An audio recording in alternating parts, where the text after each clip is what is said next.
Mari kita mau mempersiapkan diri kita untuk ibadah pada pagi hari ini.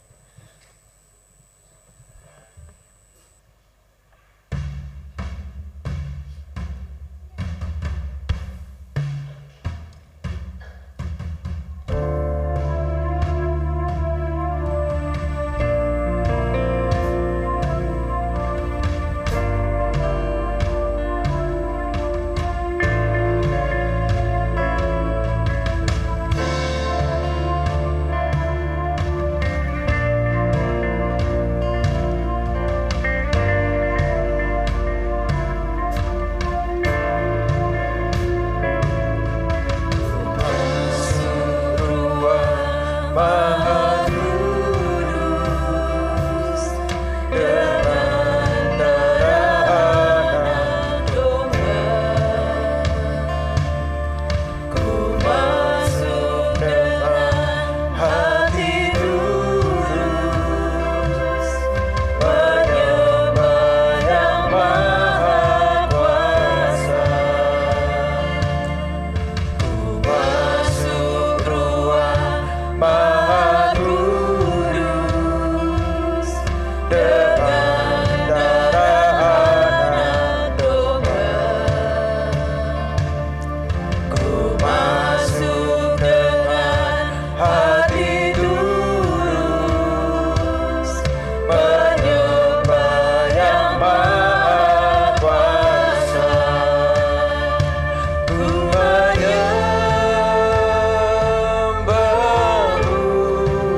Kudus.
Shalom Bapak Ibu Saudara sekalian yang dikasihi oleh Tuhan. Kita bersyukur kembali berada di tempat ini di hari Minggu ini dengan kesegaran baru, kehidupan baru, roh yang baru. Mari dengan segala kerinduan kita datang memuji, menyembah Tuhan karena Dia layak untuk terima hormat pujian atas seluruh karya pemeliharaan Tuhan dalam kehidupan kita. Saya persilakan bangkit berdiri. Kita menyerahkan ibadah kita pada pagi hari ini dalam pimpinan pertolongan Tuhan.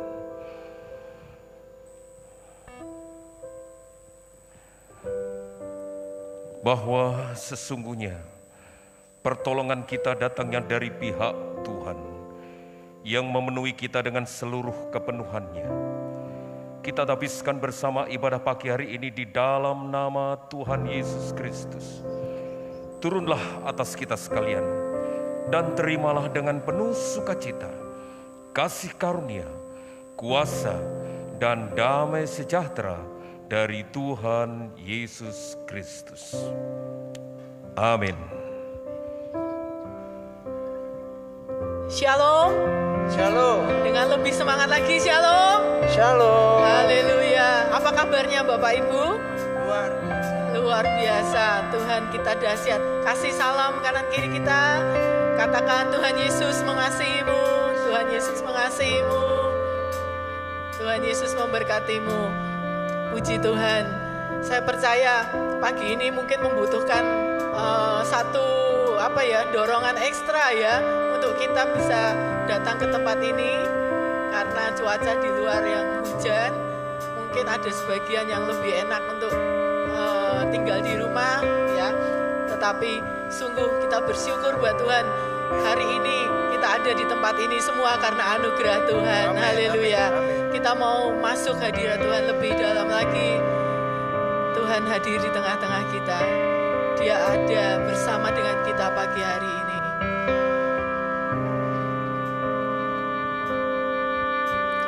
Tuhan hadir di bait kudusnya saat umat mencari wajahnya, berseru berdoa, bersujud dan menyembah Dia.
ku nampak hanya kemuliaan-Mu.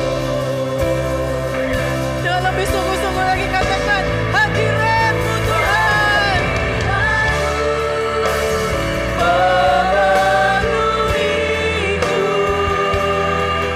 hadirat kudus-Mu penuhi baik-Mu, dan ku tersungkur menyembah-Mu. Yang ku nampak hanya kemuliaan-Mu, dan ku tersungkur menyembah-Mu. Yang ku nampak hanya kemuliaan-Mu, dan ku tersungkur menyembah-Mu. Yang ku nampak hanya kemuliaan-Mu.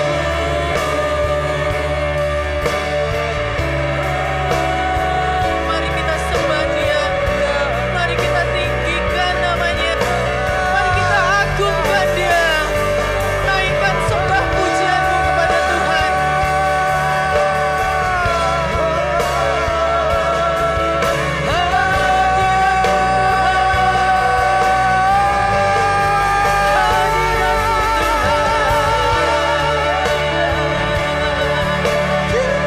Terima kasih Tuhan.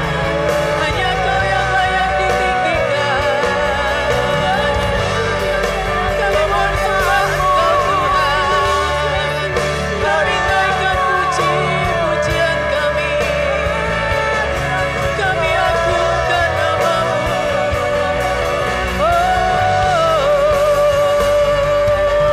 Haleluya.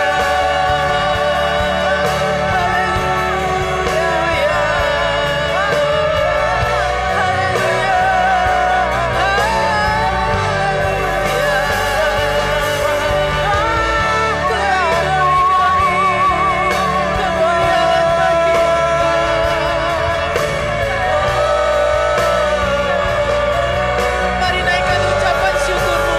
Dia Allah yang baik, Dia Allah yang baik, Dia Allah yang luar biasa baik atas kehidupan kita. Terima kasih Tuhan, terima kasih Tuhan. Thank you Jesus, thank you Jesus. You are so good. Thank you Jesus. Terima kasih Tuhan, terima kasih Tuhan. Anugerah-Mu Tuhan yang melimpah atas kami. Terima kasih Tuhan, terima kasih Tuhan. Haleluya, terima kasih Tuhan. Engkau hadir di tengah-tengah kami saat ini Tuhan. Dan kami percaya Tuhan, kami boleh membawa kemenangan yang dari Tuhan. Kami boleh membawa kelepasan yang dari Engkau. Kami membawa kesembuhan yang dari Engkau. Terima kasih Tuhan, terima kasih. Saat ini Tuhan, Engkau mengurapi kami, Engkau memulihkan kami, Engkau menyembuhkan kami. Terima kasih Bapa. Kami siap untuk memuji Engkau. Kami siap untuk meninggikan nama-Mu Tuhan. Saat ini Tuhan, biarlah urapan-Mu turun atas setiap anak-anak-Mu di tempat ini. Terima kasih Bapa. Di dalam nama Tuhan kami Yesus Kristus, kami siap memuji dan memuliakan nama-Mu. Mari yang percaya katakan amin. Beri kemuliaan buat Tuhan. Dia dasar dari segala pengharapan kita. Haleluya. Dasar dari yang kuharapkan. Dari yang kuharapkan. Bukti dari segala yang tak kulihat. Iman yang berikan kekuatan.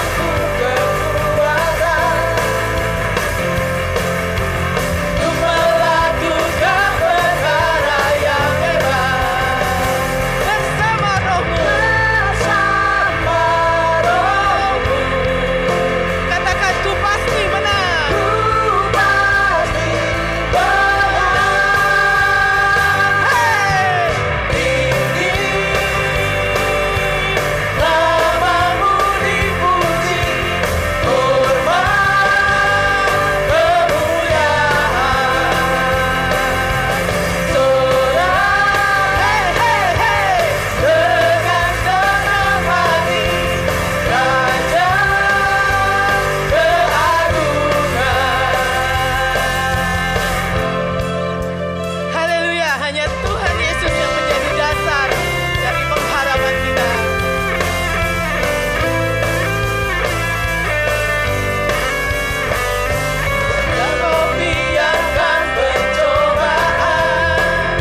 lambaikan tangan saudara. Haleluya.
Jemaat dipersilakan duduk. Lagu yang akan kita nyanyikan saat ini benar-benar memberkati saya beberapa bulan ini. Lagu ini mengingatkan bahwa kita harus selalu berharap kepada Tuhan dalam kondisi apapun. Jangan menyerah pada keadaan, tetap percaya pada pengharapan Tuhan.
sama-sama kita nyatakan iman kita.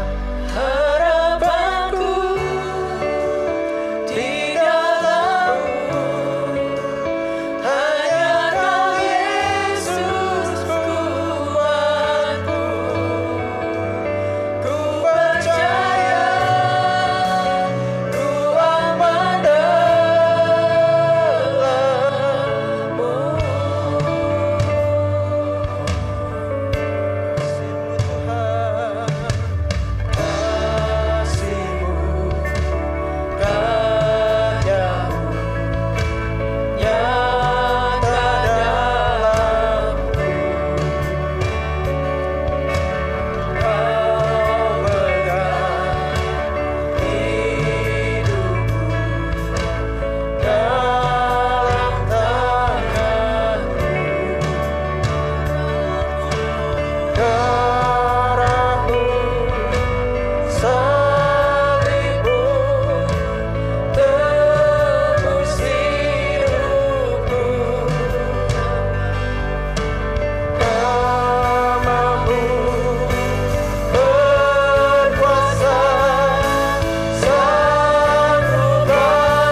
Bangun berdiri.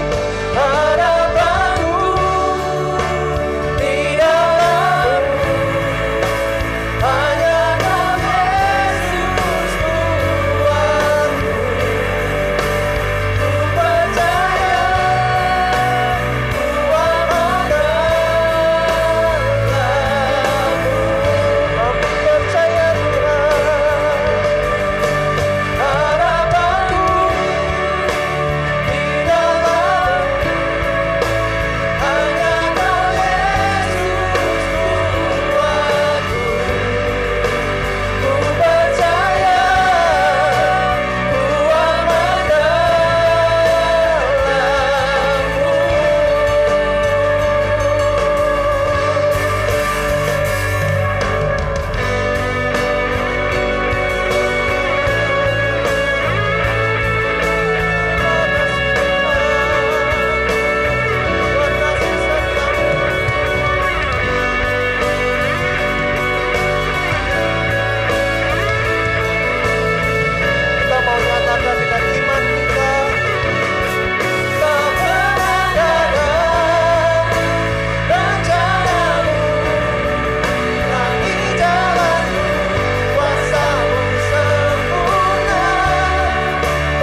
Haleluya Yesus.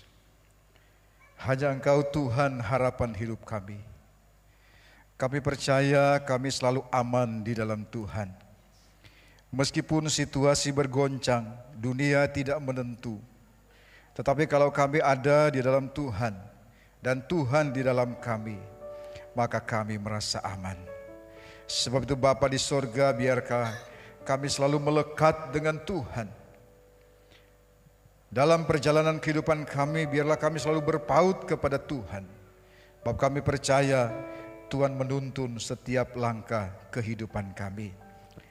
Terima kasih Bapa di sorga, kiranya setiap pujian dan pengagungan yang sudah kami persembahkan kepada Tuhan menjadi persembahan yang harum dan menyenangkan bagi Engkau. Saat tiba kami Tuhan untuk merenungkan sebagian dari firman-Mu. Kami sadar betul kami manusia yang penuh dengan kelemahan dan keterbatasan. Sebab itu kami mohon hikmat dan pengertian dari Tuhan untuk membuat kami mengerti, untuk membuat kami dapat memahami apa yang menjadi kehendak Tuhan, sekaligus memohon kekuatan dari Tuhan untuk memampukan kami melakukan atau menjalani firman Tuhan di dalam kehidupan kami. Hamba-Mu yang tidak ada apa-apanya ini, kiranya Engkau urapi dengan urapan sorgawi, sehingga kami semua boleh menerima berkat dari firman Tuhan pada siang hari ini. Berfirmanlah Engkau bagi kami siap mendengarkan dan melakukannya. Di dalam nama Tuhan Yesus Kristus kami berdoa dan mengucap syukur. Haleluya. Amin. Puji Tuhan, silakan duduk. Shalom.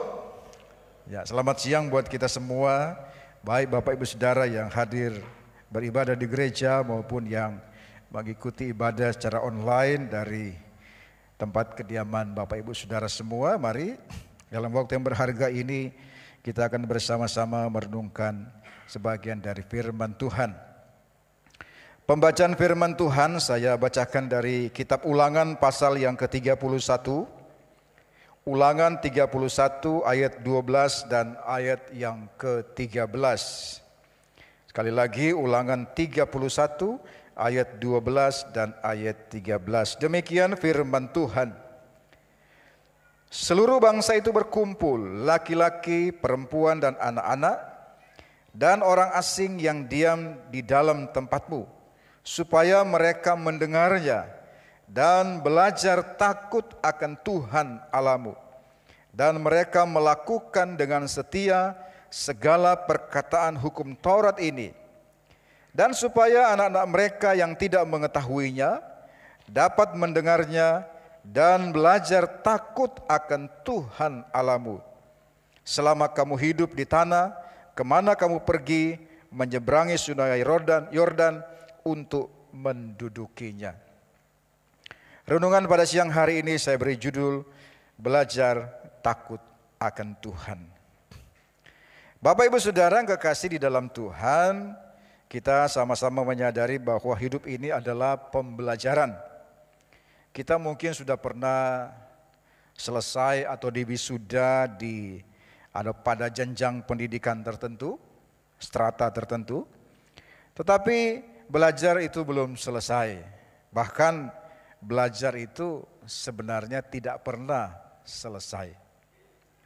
Semua aktivitas manusia dan semua kecakapan yang kita miliki hari ini semuanya diperoleh melalui belajar.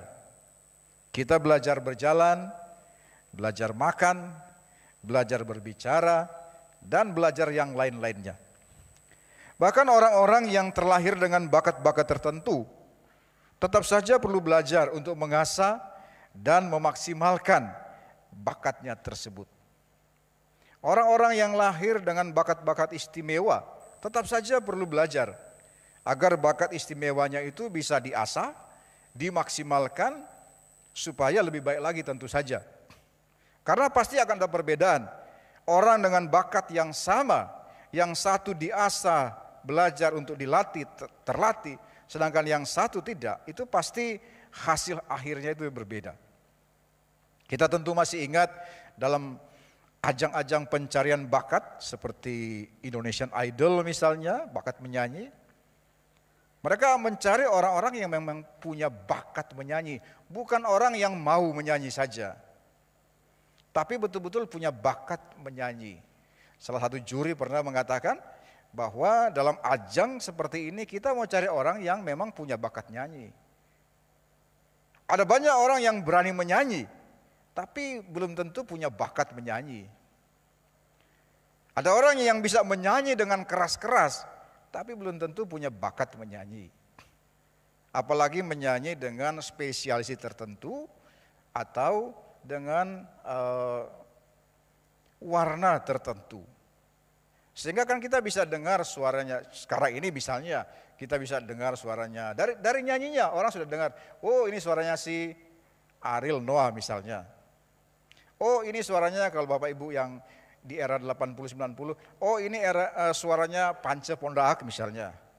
Oh ini suaranya si A, si B dan seterusnya. Kita sudah tahu, kita baru dengar penggalan katanya saja ketika dia menyanyikan, kita langsung tahu ini suaranya siapa.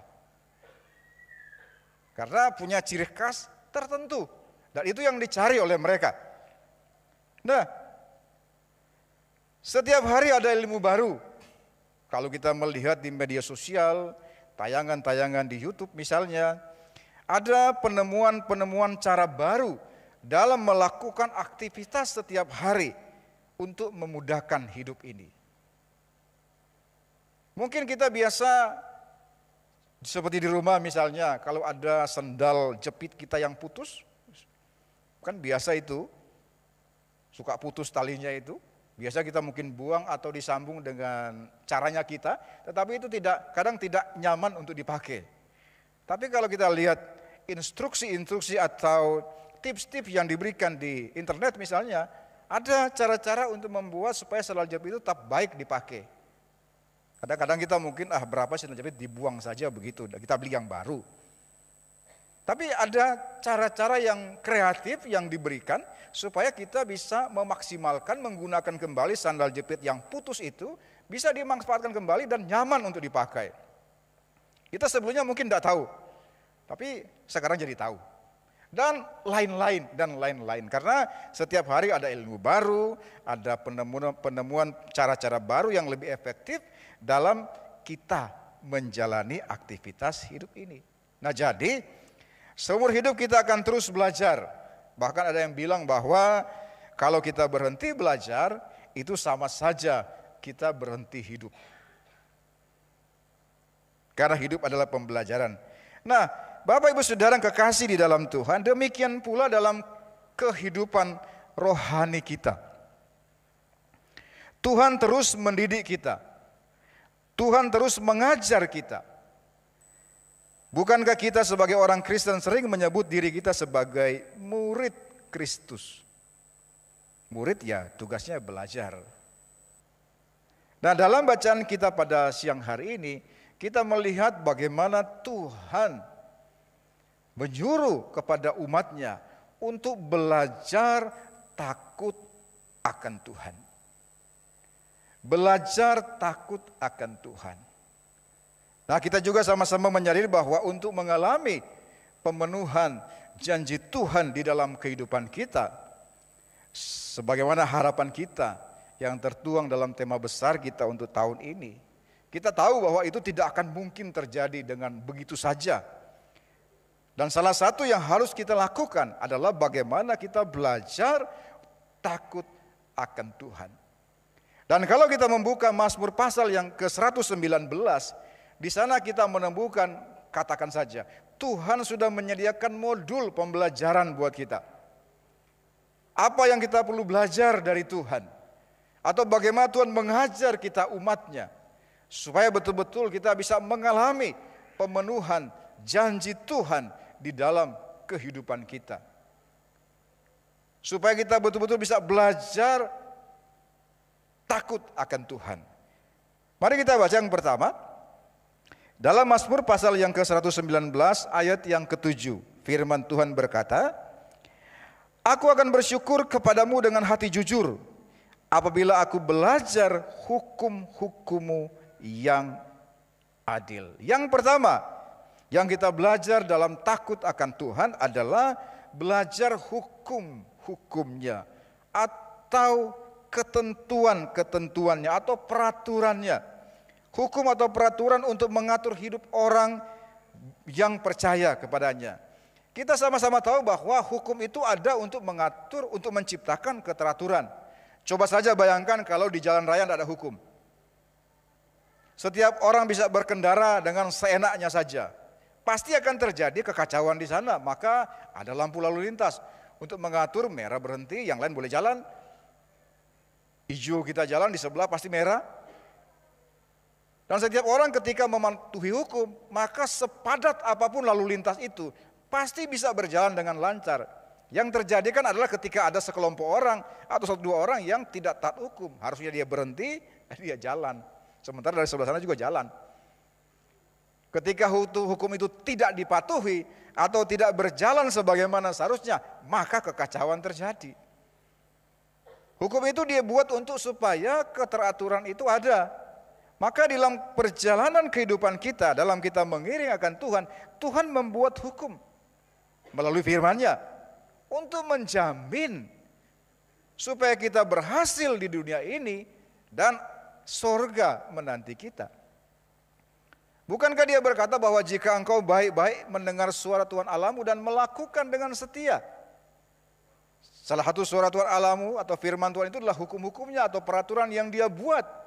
Dan kalau kita melakukan dengan setia, apa kata firman Tuhan? Maka Tuhan menjamin keberhasilan buat kita. Maka kemanapun engkau pergi dan berada, engkau akan beruntung. Entah di kota, entah di desa. Maka sebetulnya keberuntungan bagi orang yang percaya tidak tergantung di mana kita berada. Juga tidak tergantung dengan situasi kondisi di mana kita ada. Sekarang ini orang sering berkata, oh situasi lagi sulit, ekonomi tidak berjalan segala baik. Meskipun kita sudah keluar atau katakanlah sudah berangsur-angsur pulih dari situasi COVID-19. Tapi ekonomi masih morat-marit, masih susah untuk membangun bisnis dan sebagainya. Iya memang kondisinya benar itu. Tapi kalau kita mematuhi ketentuan atau hukum atau peraturan atau firman Tuhan yang Tuhan taruh dalam kehidupan kita, maka hal-hal itu tidak menghambat keberuntungan bagi setiap orang yang percaya. Oleh sebab itu akan sangat mungkin, sangat sekali mungkin, dua orang yang mengalami masalah yang sama atau situasi yang sama, tapi satu bisa berhasil, satu tidak. Dua orang berbisnis yang sama, di lini bisnis yang sama, jualannya sama katakanlah. Tapi yang satu bisa berhasil, satu mungkin tidak. Karena keberhasilan atau keberuntungan orang yang percaya kepada Tuhan dijamin oleh Tuhan. Dan jaminannya adalah kalau kita hidup sesuai dengan peraturan atau firman Tuhan yang Tuhan taruh dalam kehidupan kita.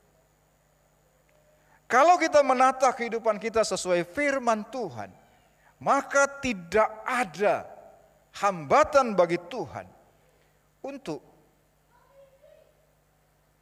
memberkati dalam kehidupan kita. Coba saja bayangkan begini, kalau Bapak Ibu Saudara punya orang tua yang mapan dalam soal ekonomi, yang tidak kekurangan, punya banyak harta, uang yang banyak, logikanya untuk siapa itu? Untuk siapa? Pasti kan buat anak-anaknya. Tapi kenapa kadang-kadang orang tua itu misalnya menahan atau tidak memberikan buat anak-anaknya? Mungkin karena anaknya itu mungkin tidak bisa diandalkan, tidak patuh pada orang tuanya. Misalnya dia juga tidak cakap dalam mengelola keuangan, sehingga seringkali uang yang diberikan itu malah dihabiskan dengan cara yang tidak benar, bahkan mendatangkan kerugian bagi dirinya. Tapi kalau anak itu baik-baik, taat kepada orang tua, dengar petunjuk daripada orang tua, hidup menjaga martabat dan nama baik orang tua, apa yang menghalangi orang tua untuk tidak memberikan berkat kepada anak-anaknya? Demikian pula dengan Bapa di sorga. Berkat yang dia sudah sediakan, buat siapa itu? Tentu buat kita setiap orang yang percaya kepadanya. Tapi mengapa kadang-kadang Tuhan seperti menahan, belum atau tidak memberkati kita? Karena kalau mau jujur saja, seringkali ketika kita masih hidup belum diberkati oleh Tuhan, kita mungkin hidupnya lebih baik, lebih sungguh-sungguh, lebih berbakti, lebih serius dengan Tuhan. Tapi begitu Tuhan memberkati kita lebih dari sebenarnya, dari biasanya, tidak jarang pada beberapa orang, berkat itu justru menghambat hubungan kita dengan Tuhan. Membuat kerajinan kita dengan Tuhan itu berubah. Yang tadinya kita rajin misalnya, aktif dalam pelayanan, yang kita tadinya tidak pernah meninggalkan ibadah-ibadah di mana yang biasanya kita hadir. Tapi begitu bisnis kita berkembang, begitu usaha kita maju, dan kita merasa mulai tidak punya waktu untuk Tuhan. Biasanya gampang Tuhan untuk mengembalikan ke cara semula. Gampang. Maka tidak jarang disentil sedikit sehingga kita sadar. Tidak jarang berkat Tuhan itu justru menghambat hubungan kita dengan Tuhan. Tapi kalau Bapak Saudara Tuhan, kalau kita betul-betul menjaga kehidupan kita sesuai dengan prinsip hukum atau firman Tuhan, tidak ada yang menghambat Tuhan untuk memberkati di dalam kehidupan kita. Yang kedua, apa yang kita belajar dari Tuhan? Dalam Mazmur pasal 119 tadi, ayat yang ke-71, dikatakan begini, bahwa aku tertindas itu baik bagiku, supaya aku belajar ketetapan-ketetapanmu. Yang kedua, kita belajar ketetapan-ketetapan Tuhan. Ketetapan atau keputusan yang Tuhan buat dalam kehidupan kita. Meskipun saja harus kita mengakui dengan jujur bahwa seringkali keputusan yang Tuhan buat untuk kehidupan kita belum tentu sesuai dengan keinginan kita. Belum tentu menyenangkan buat kita. Belum tentu bikin kita enjoy, malah mungkin bisa sebaliknya. Contoh yang sangat sering kita dengar adalah misalnya dalam kehidupan Yusuf. Untuk membuat Yusuf berhasil dalam hidupannya, bahkan bukan hanya keberhasilan yang tidak saja dinikmati secara pribadi oleh Yusuf, tapi juga oleh seluruh keluarganya, bahkan satu bangsa.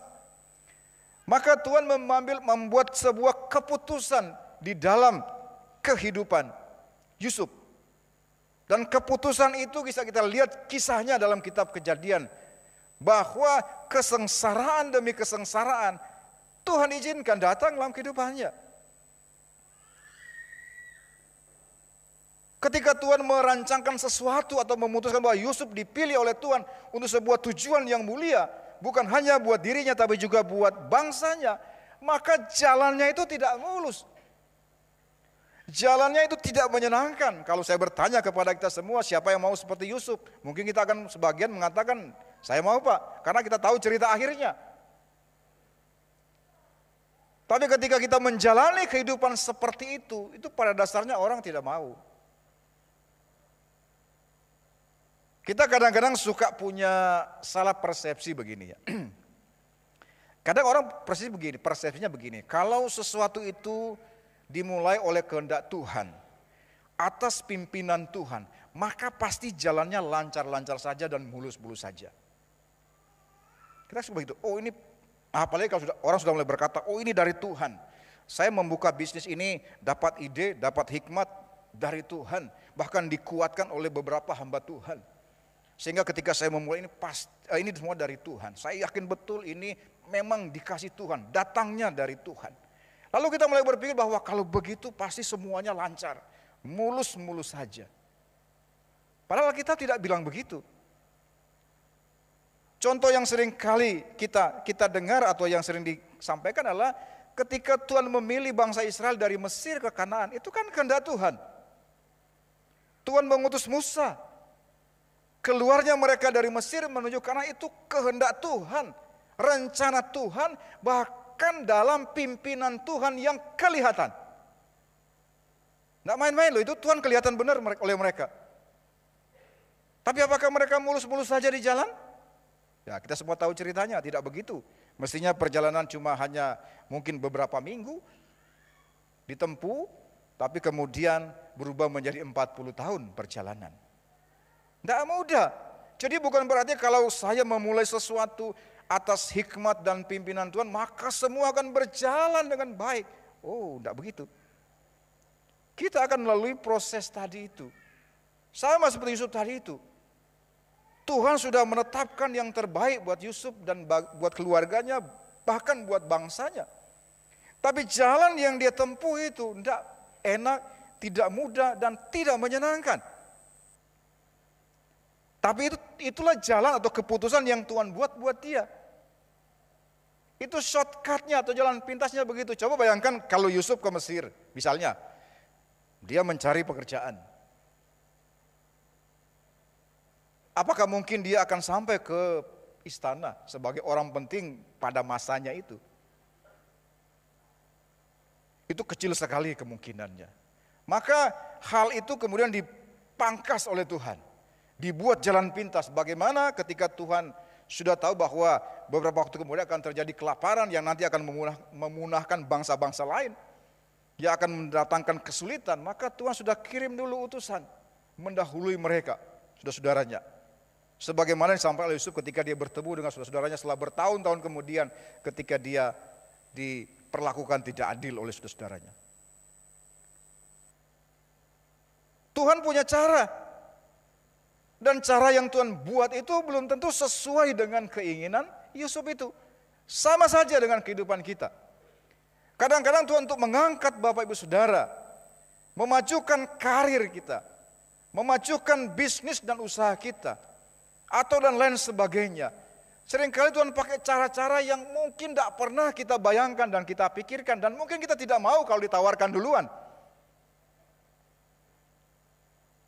Tapi itu kadang-kadang cara yang terbaik, tercepat, yang Tuhan sediakan bagi kita.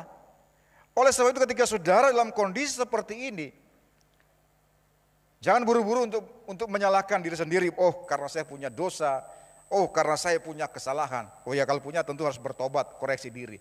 Tapi kalau tidak usah cari-cari. Barangkali ini memang proses yang Tuhan sedang buat dalam kehidupan Bapak Ibu Saudara. Untuk sebuah maksud dan rencana yang luar biasa di masa yang akan datang. Kita kan tidak mengerti jalan pikiran Tuhan.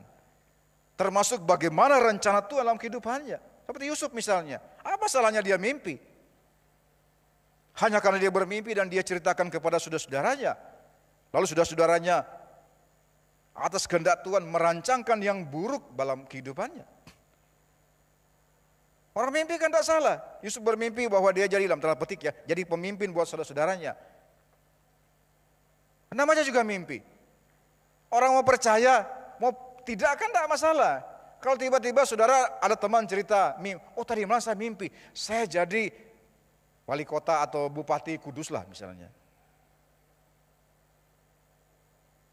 Memangnya bisa dilarang dia. Besok-besok kamu kalau tidur jangan mimpi begitu ya. Atau jadi presiden negara kita misalnya. Terserah orang mau percaya nggak percaya kan tidak masalah. Mimpinya dia kan tidak merugikan saudara. Aku sudah berkata, wong saya juga pengen jadi bupati Kudus, kamu sudah menyerobot apa itu? Cita-cita saya. Apa begitu? Kan tidak. Lah orang kan boleh saja. Soal itu jadi apa enggak itu lain urusannya. Nah ketika Yusuf menceritakan mimpinya itu kepada saudara-saudaranya, itu menimbulkan benci dan dendam buat mereka.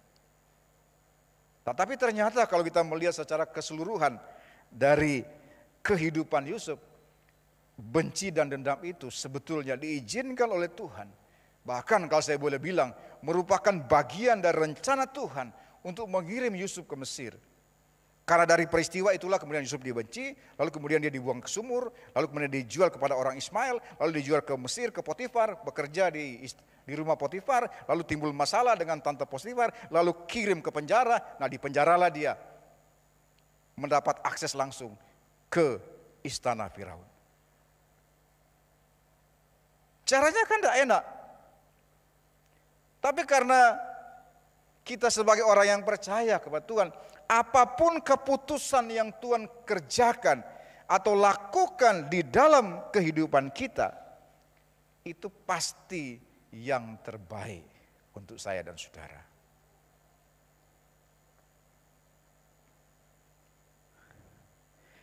Lalu yang ketiga, apa yang kita pelajari atau bagaimana Tuhan mengajari kita?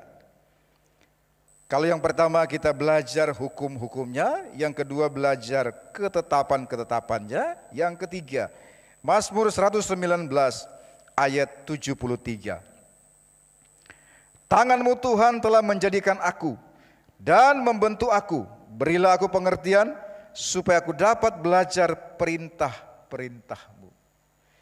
Hal yang ketiga yang kita belajar dalam takut akan Tuhan adalah kita belajar perintah-perintah Tuhan. Di mana? Dalam firman Tuhan. Perintah itu sifatnya mutlak, harus dilakukan. Perintah itu bukan pilihan, bukan tergantung mood. Sebenarnya kalau bicara perintah itu sangat mudah kita pahami dalam dunia militer. Ketika komandan memerintahkan seseorang melakukan sesuatu, prajurit bawahannya misalnya, maka prajurit itu tidak boleh membantah. Meskipun yang diperintahkan itu tidak masuk di akal atau bertentangan dengan hati nuraninya, tapi dia harus melakukan. Pergi, datang. Kenapa? Karena diperintah. Perintah itu sifatnya wajib untuk dilakukan. Kalau tidak dilakukan, biasanya ada konsekuensi. Mendapat skors misalnya kalau dalam dinas militer dan sebagainya. Nah, perintah-perintah Tuhan dalam firman Tuhan yang kita baca itu harus dilakukan. Jangan mencuri, jangan membunuh, jangan bersaksi dusta. Itu perintah semua yang tidak bisa ditawar. Jangan mencuri kecuali kepepet misalnya, bukan begitu. Itu perintah yang tidak bisa ditawar. Di dalam kehidupan kita dikatakan oleh firman Tuhan itu supaya aku belajar perintah-perintahmu. Dan dalam melakukan perintah itu memang kita perlu belajar. Dan di dalam melakukan perintah itu tergantung satu kata yang sangat penting, yaitu ketaatan. Seorang bawahan dia bisa melakukan perintah atasannya karena dia taat. Dan ketaatan itu tidak membutuhkan pertimbangan. Bahkan ketaatan itu kadang-kadang tidak pakai akal sehat. Itu atasan saya harus taat kepadanya. Dia suruh datang, saya datang. Dia suruh pergi, saya pergi. Ditugaskan kemana, saya harus berangkat.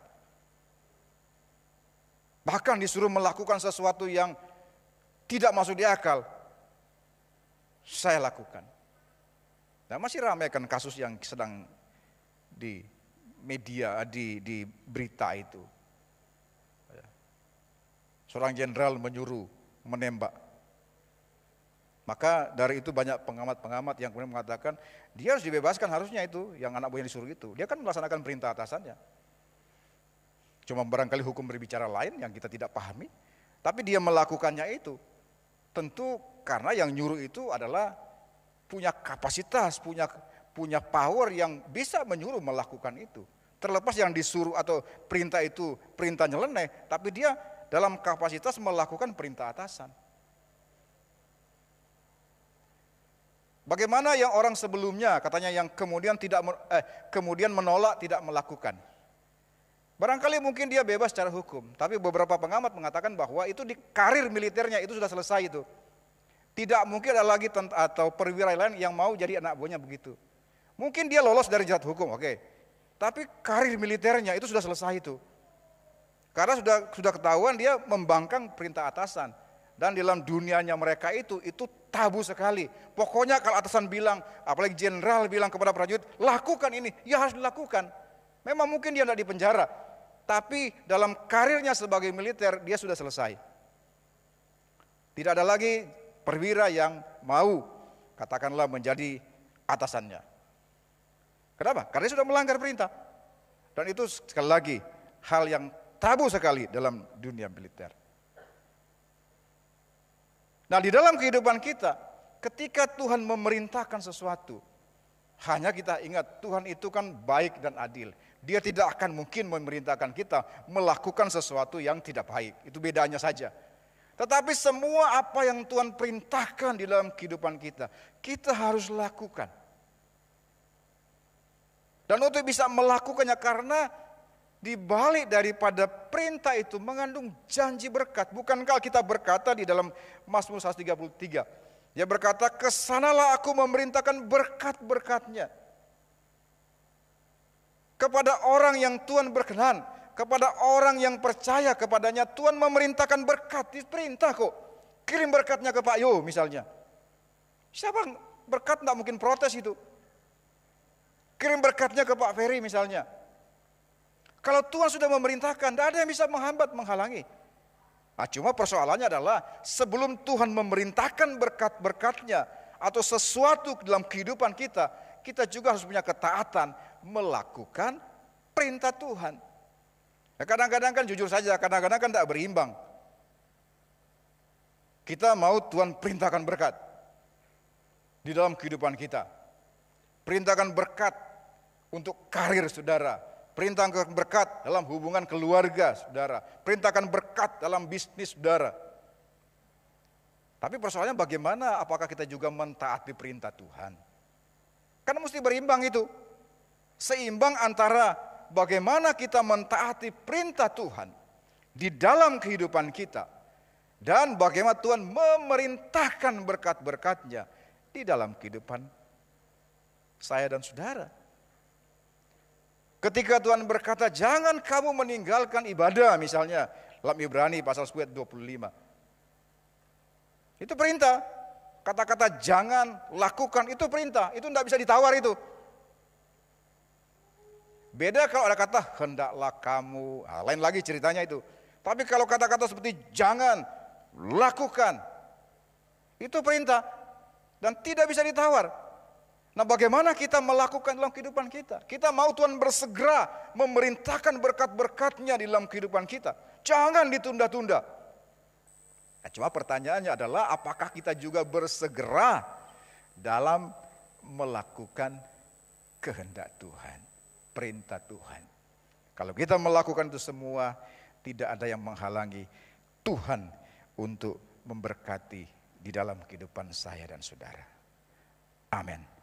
Tuhan Yesus memberkati kita semuanya. Mari kita berdoa.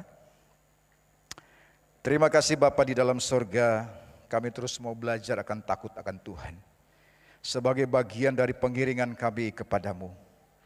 Tuhan, kami sebagai manusia yang penuh dengan kelemahan dan keterbatasan, kami jujur mengakui tidak mudah mengiring Tuhan dengan baik. Tuhan tidak berubah, kaminya yang berubah. Tuhan tidak pernah meninggalkan kami. Kadang kami meninggalkan Tuhan. Bukan kami meninggalkan percaya kepadamu. Tapi dalam praktek kehidupan kami, seringkali kami tidak sesuai atau tidak seperti yang Tuhan kehendaki bagi kami semua. Oleh sebab itu Bapa di sorga, biarlah kami terus semua belajar akan takut akan Tuhan. Supaya kami semua seperti kerinduan kami bersama jemaat-Mu di tempat ini. Tahun ini Tuhan, kami boleh mengalami pemenuhan janji Tuhan di dalam kehidupan kami. Apa yang Kau janjikan bagi kami setiap orang yang percaya boleh kami alami. Dan oleh sebab itu kami mau belajar untuk takut akan Tuhan. Kami memberi diri untuk diajar terus oleh Tuhan. Kami sadar keterbatasan dan kemampuan kami. Oleh sebab itu tambahkanlah kekuatan kami. Supaya kami boleh mampu melakukan apa yang menjadi kehendak Tuhan di dalam kehidupan kami. Bapa di surga, hamba-Mu boleh berhenti berbicara, tapi biarlah Engkau terus menggemakan firman Tuhan dalam kehidupan kami. Biarlah firman Tuhan terus bergema buat kami. Firman Tuhan menjadi bagian yang tidak terpisahkan dalam kehidupan kami. Firman Tuhan terus tumbuh dan mempengaruhi setiap aspek kehidupan kami. Terima kasih Bapa di surga, kami sudah terima firman Tuhan dan kami akan melakukannya di dalam kehidupan kami masing-masing. Terima kasih Bapa. Dalam nama Tuhan Yesus Kristus kami berdoa dan mengucap syukur. Haleluya. Amin. Puji Tuhan, siang hari ini kami menyambut bagi Bapak Ibu Saudara yang mungkin ada yang baru pertama kali hadir beribadah bersama dengan kami. Kalau ada bisa bangkit berdiri. Baik yang di bawah maupun yang di atas, biar disambut oleh Bapak Ibu Majelis. Ada? Oh, yang baru pertama kali hadir? Ada ya. Iya. Baik, kita akan berdoa buat saudara kita yang berhari ulang tahun dari hari Senin sampai hari Minggu ini, dari tanggal 20 sampai tanggal 26 dalam pekan yang lewat. Kalau siang ini hadir di gereja, bisa bangkit berdiri. Ada yang hadir yang ulang tahun pekan lalu? Tadi pagi ada yang datang? Oh, sudah ya. Ya. Oke. Ya. Ya, sebelum saya berdoa untuk jemaat Tuhan yang berhari ulang tahun, ada beberapa penekanan untuk warta jemaat. Yang pertama, untuk penyerahan anak pada tanggal 12 Maret dalam minggu kedua, jam 10 pagi dalam ibadah yang kedua, masih dibuka kesempatan bagi Bapak Ibu Saudara yang mau menyerahkan putra-putrinya, silakan menghubungi Pak Yo ya, untuk ambil formulir dan persyaratan yang lain, silakan. Masih dibuka kesempatan sampai minggu ini atau hari Minggu ini untuk acara penyerahan anak pada minggu kedua tanggal 12 Maret dalam ibadah yang kedua jam 10. Terus dukung juga dalam doa untuk acara ini. Lalu yang kedua, untuk baptisan air periode pertama di tahun 2023 ini yang akan diadakan pada hari Rabu tanggal 5 April. Katekisasi sudah dimulai. Namun bagi Bapak Ibu Saudara yang rindu untuk dibaptis, masih dibuka kesempatan. Masih tetap bisa mengikuti katekisasi. Oleh sebab itu silakan menghubungi Pak Elisa untuk dijadwalkan katekisasinya dan mengisi formulir. Dan kalau Bapak Ibu Saudara berhalangan hadir di jam katekisasi yang diadakan secara tatap muka, yaitu setiap Selasa dan Kamis jam 5 sore, kalau Bapak Ibu Saudara yang rindu untuk dibaptis tapi tidak bisa hadir di jam-jam itu, silakan bisa mengikuti secara online. Dan untuk informasi selengkapnya, untuk jadwalnya, silakan hubungi Pak Elisa untuk diatur jadwalnya itu. Oh ya, satu lagi, untuk Bapak Ibu Saudara yang hari ulang tahunnya sudah terlewat, yang belum menerima bingkisan dari atau kenang-kenangan dari gereja, silakan menghubungi gembala wilayah masing-masing. Mungkin ada yang tanya, Pak, saya tidak terlalu ingat gembala wilayahnya siapa. Ya, silakan hubungi para pendeta. Saya boleh, Pak Yo bisa, Pak Elisa boleh. Kami para gembala wilayah akan memberikan informasi Bapak Ibu Saudara ada di wilayah mana atau wilayahnya siapa. Jadi kalau sudah yang kelewatan, kebetulan waktu Bapak Ibu ulang tahun dan pas tidak hadir di gereja dalam pekan itu, bisa mendapatkan souvenirnya dari gereja. Dan souvenirnya diberikan melalui gembala wilayah masing-masing. Itu saja penekanan warta jemaat dalam pekan ini.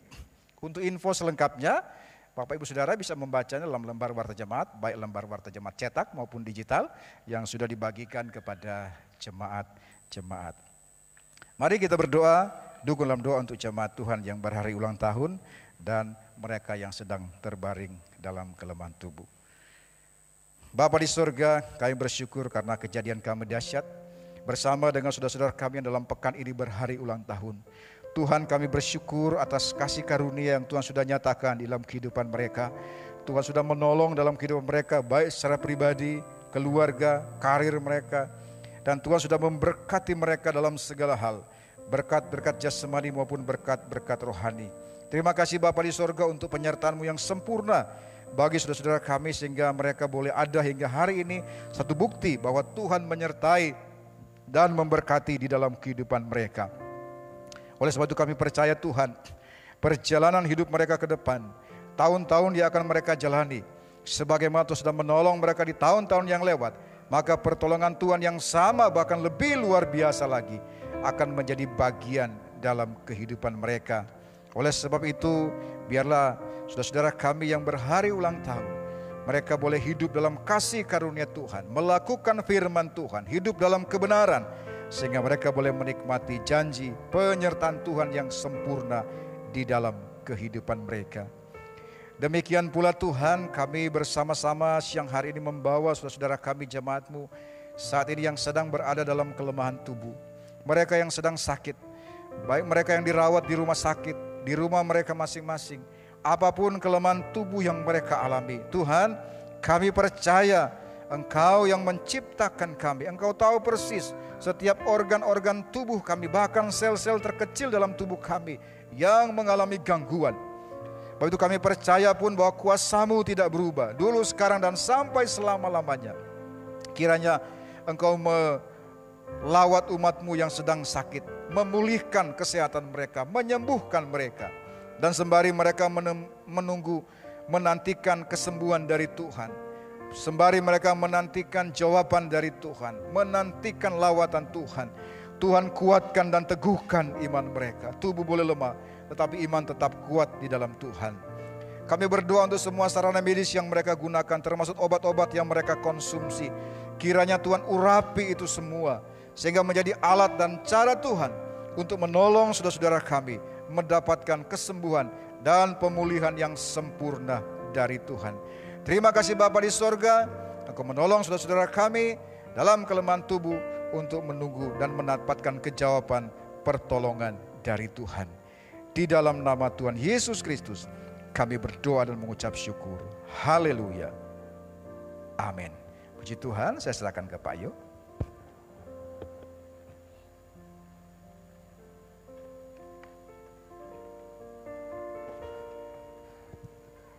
Mari kita akan bersama-sama akhiri ibadah kita pada siang hari ini. Silakan bangkit berdiri. Dukung dalam doa untuk kondisi kesehatan Bapak Pendeta Lukas Sutrisno yang dalam 2 sesi ibadah ini tidak bisa hadir memimpin ibadah. Mari kita akan bersama-sama mohon berkat dari Tuhan. Bapa dalam surga, sungguh kami bersyukur kepada Engkau. Kau perkenan kami pulih berada di tempat ini menyatakan syukur kami. Bahkan Engkau perkenan kami boleh mempersembahkan seluruh korban syukur kami melalui pujian, penyembahan, harta, kekayaan, keuangan kami. Mohon kiranya Tuhan kuduskan menjadi persembahan dupa yang harum di hadapan Engkau dan berkenan di hadapan-Mu Tuhan. Dan kalau sebentar kami tidak bersama mengakhiri ibadah kami siang hari ini, sementara kami melangkahkan kaki menuju ke tempat kami masing-masing, kiranya tangan Tuhan yang penuh kasih dan penuh kuasa terulur atas kami untuk memberkati kami. Saudaraku yang kekasih, berbekal kebenaran firman Tuhan yang sudah memberkati kita pada siang hari ini, pulanglah dan terimalah berkat yang asalnya dari Tuhan. Kiranya kasih karunia, kuasa dan damai sejahtera dari Allah Bapa, cinta kasih sayang dari Tuhan Yesus Kristus di dalam persekutuan Roh Kudus menyertai perjalananmu dan memberkatimu dari sekarang sampai selama-lamanya.